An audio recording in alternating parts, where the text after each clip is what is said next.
much for tuning in. I'm Miss Meek, and today I want to talk about self-love. For so much of my life, I was taught that it's important to put people first, to be self-sacrificial, to be the last in line.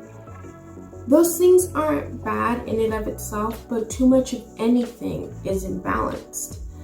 I learned that self-neglect was normal, that it was encouraged, and I began realizing the toxicity of that type of mindset the older I've gotten.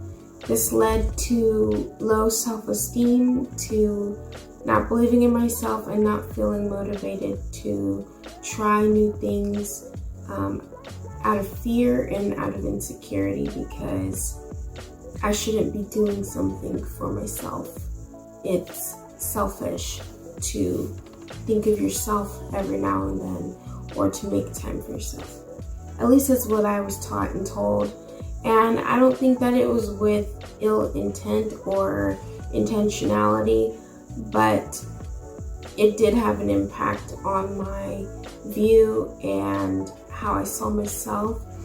I have learned different, and I have seen how unhealthy and how unbalanced that is, and I'm coming to learn how to walk in self-love for myself.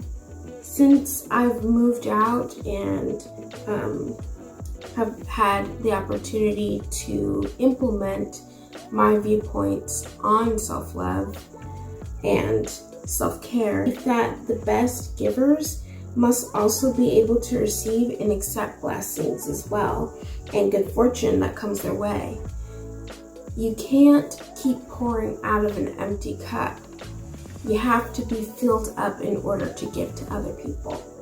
So, in light of today's topic and wanting to express a little bit about my journey of self-love, in short, I will give 5 ways that I show my self-love on a regular basis and what those things have done for me. I acknowledge my feelings and emotions. This may not seem like, a way of showing yourself love, but I found that the more that I minimized the way I felt about things, I really wasn't giving myself a chance or voice. I realized that I no longer knew what my opinion of things were, and I was used to allowing other people's more open opinions to kind of muddle minds down. And I've recognized that the more that I've taken time to acknowledge my feelings through journaling, through self-encouragement, through self-talk, through therapy, I've been able to find my voice again, to find what it is that I want, what it is that I like, what it is that I don't like. And I don't feel bad about having a different opinion or different feelings on things. In fact, it's helped to build some self-worth. Since I've begun allowing myself to feel any and every emotion, I'm able to work through inner issues or feelings more swiftly because I'm actually giving them room to have voice. Number 2 would be learning better self-care practices. Now, everybody knows to take a shower or a bath, and everybody knows to brush their teeth and comb their hair. But I have found that taking time to do little extra things for myself has really boosted my self-love, the way that I feel about myself, the way that I see myself when I look in the mirror, the way that I feel about myself overall. I feel more confident when I take out the time to play with my hair, or do a facial, or have a spa night for myself, pampering myself, or even just going for a checkup at the doctor. Doing these things I have found has helped me to love me more because I'm taking the time out to take care of me. Nobody can take better care of you than you. So carving out a little bit of extra time in the evenings is when I like to do it. I'll maybe take a 45-minute bath, have the soap and the bubbles and the flowers, candles. I do the whole 9 yards. and I will give myself a facial and sit in the massage chair, watch a good movie, eat my favorite fruit and snacks, and just make time to show myself that I'm important to me and that I'm worth the time. I am worth the trouble. And it is no trouble, really. I'm tired of feeling bad about loving me. And I just refuse to live by that narrative anymore, that it's selfish to take some time out for yourself. No, in fact, actually, the more that you learn to balance taking care of yourself and caring for others and doing things for others, you'll actually be a happier person. Number 3 would be exercise. When I plan out time to take a break and to sweat and dance and get on the treadmill, I feel motivated to do it again because I'm seeing results. And also, it tends to put me in a good mood. I love movement, and like it gets my endorphins going, and like it's a lot of fun. I put on my favorite music, I put on my workout clothes, and you know, it gives myself a good challenge. It boosts my ego a little bit because it's like, you know what, I'm taking time out to feel good about me.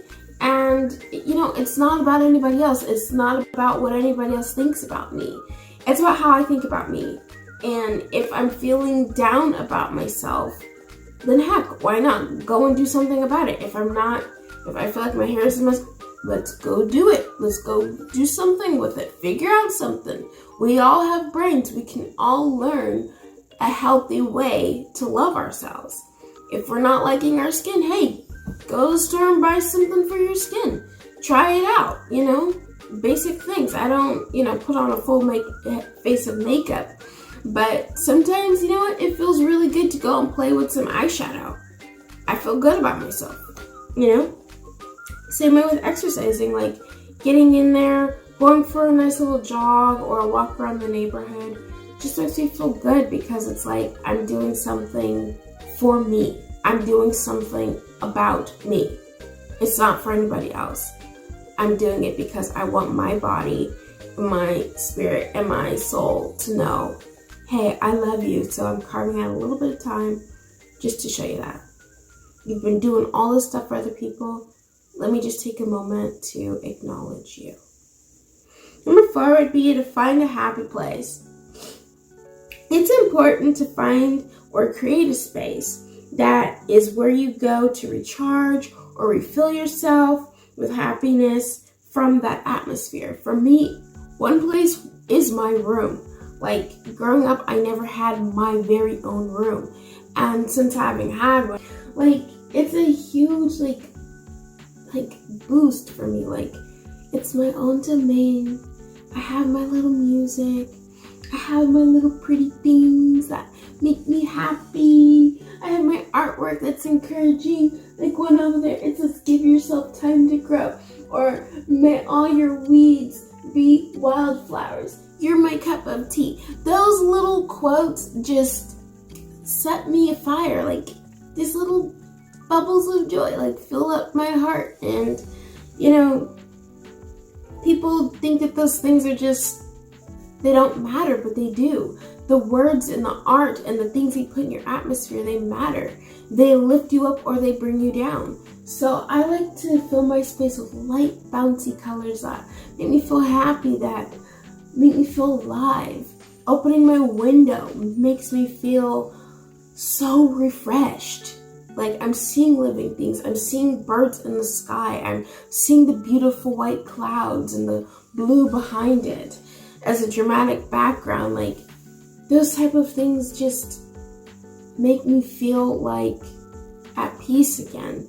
And finding inner peace is a way of, like, being okay with yourself, being okay with your life, being okay, with what you're going through. It'll help you get through whatever you're going through because you're taking the time out to love you and encourage you in your happy place. Some of my happy places, aside from my bedroom, are being outside, anywhere outside, in nature, and also going to my favorite local library. Last but not least would be enjoying a hobby regularly. Like you guys have heard in previous videos, I love to draw, I love to dance, I love to sing, I love to write, I like to bake, and I also love film and photography. Like, it makes me so happy, like when I take some time out to do something that I love. I'm building a skill, and I'm also like bonding with me. I'm taking some time out to experiment with something creative or something thought-provoking that, you know, makes me feel more in tune with me, makes me feel more connected with who I am. So, in short, or to wrap things up, self-love is what everyone needs to build a better connection to oneself and to develop as a person through any stage of life. Then you'll have so much light to spread to others that as you do good to others, as you help others, you won't be empty yourself. And you'll be able to give out of that overflow of joy, of happiness, of self-worth that others begin to pour it into others, and it keeps going and going. And so, if you liked today's video, please like and subscribe, and share some self-love with somebody else. Say something encouraging to yourself today in the mirror. Just say, you know, even if you don't feel it quite yet, over time you will begin to develop, you know what? I do believe in me. I am a smart person. I am creative. I am intelligent. I can find that confidence in myself again. Takes a little work, takes a little time, but it is definitely worth it for your self-worth, for your confidence, for your inner beauty and outer beauty too. Anyway, I can't wait to see you guys in the next one. Thank you for joining me. Bye.